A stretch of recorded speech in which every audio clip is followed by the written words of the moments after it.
Hello, thank you for joining me in the part 2 of this video. So the Samsung story which I started in the part 1 continues. When the CEO of Samsung, Mr. Lee, in mid-1990s laid out his goal of Samsung becoming one of the top 10 IT companies in the world in the following 10 years, many industry experts played down Mr. Lee's ambition at the time.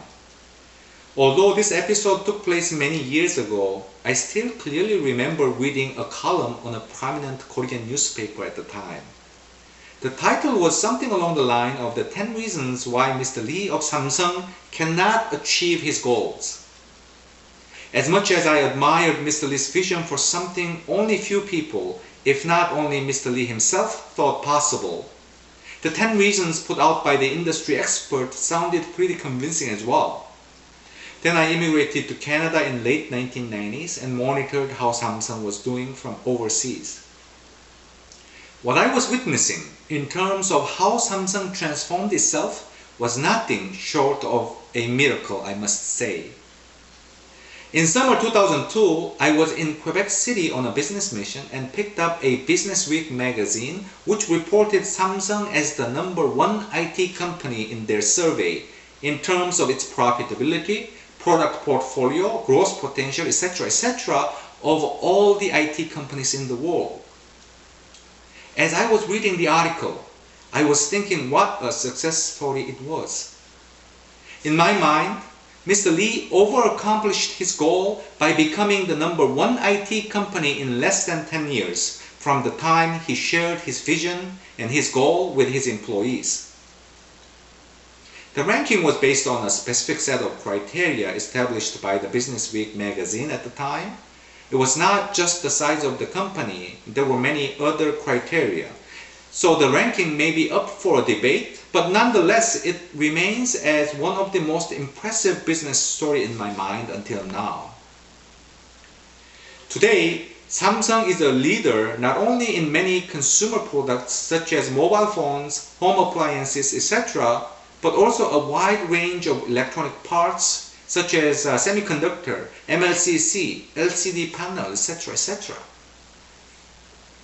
What a change there has been at Samsung since, and what a story they have been writing. By the way, I have never been employed by any of the companies I have mentioned so far in this video, including Samsung, LG, Hyundai. So please understand this video is not intended as a publicity for any of these companies. With this Samsung example, what I'd like to emphasize here is that it's been only in the last few years, say within the last 5 to 7 years, since Korean companies were recognized as global players in Western business world. It's not just Samsung. We have many other examples today where you can see Korean companies with tremendous success stories of their own. I think Hyundai's success story, made through its corporate history, is just as impressive as that of Samsung in many ways. Not only these Korean companies have been successful in the past few years, but also they look to be determined to continue on their path well into the future through very aggressive capital investments. For example, in 2010, Hyundai became the only automotive manufacturer in the world which incorporated the entire steelmaking process into their vehicle manufacturing process so that they no longer have to rely on their suppliers for one of the most important raw material they need to build their vehicles.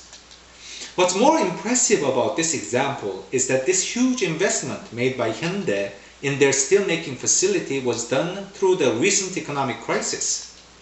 They did not stop when everybody else stopped investing after the collapse of Lehman Brothers.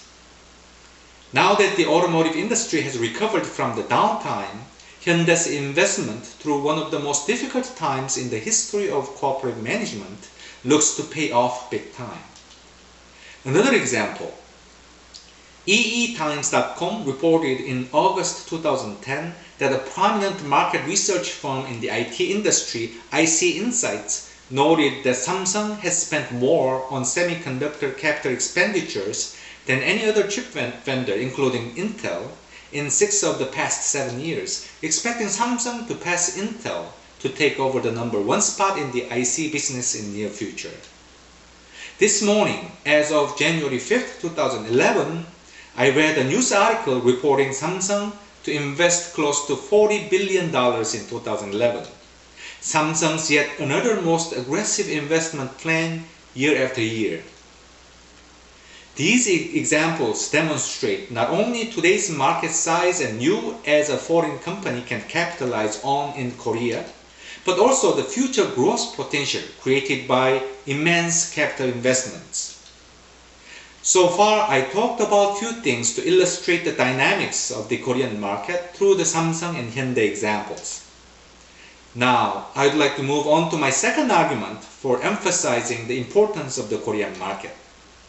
It is, you as a foreign company in Korea will get a good chance to expose your products to other parts of the world if you sell your products and services to Korean companies.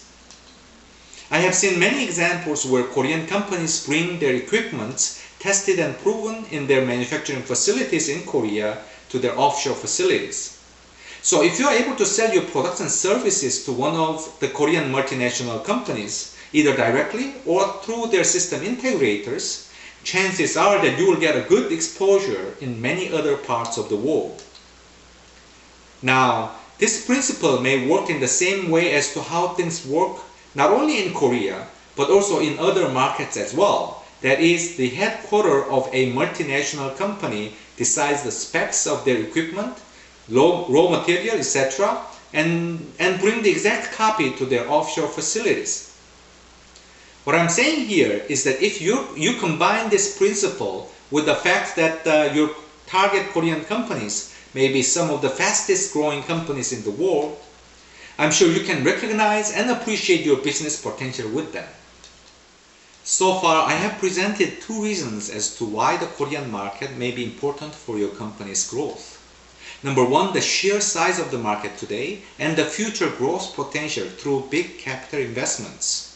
#2, the exposure of your products to the offshore facilities of large multinational companies. I can add many more to the list, but to make this video as short as possible, I'll stop it now. Having said all this, I'd like to let you know that the insights that I have presented to you in this video are from my own professional and personal experiences in the Korean market. I can assure you that you will be surprised to know how big the Korean market is, which might be beyond your understanding as a foreign company, and how well you can do in it if you play well. Now, I would like to explain why I decided to post this video. Earlier in this video, I said your company can do very well in the market if you play well. The key word here is if you play well. Many companies may already have a good understanding of the market size, growth potential, etc., but may not know how to play well, so to speak, or things may not be working out in the way they hoped for. I'm here to provide your company with the tool so that your company can maximize its full potential in the market. In short, I'm looking for business opportunities where I can use my expertise as an exceptional sales professional for the Korean market. I'll be discussing more on my career profile in another video clip, but briefly, I have gained my professional experiences in Korea and North America over the last 18 years. I speak 3 languages, Korean, English, and French. I'm described as a natural salesman who is able to connect with my customers and win their minds and hearts. I have the proven track records in successfully managing customer relations with many Fortune 100 customers. I have more videos about my career background and how I can help your company grow in the market. I'd like to invite you to join me in these videos posted on the same website and contact me to discuss how we can create together such an exciting opportunity for your company in the market. You can contact me through my website www.saleskorea.webs.com. Thank you for watching this video.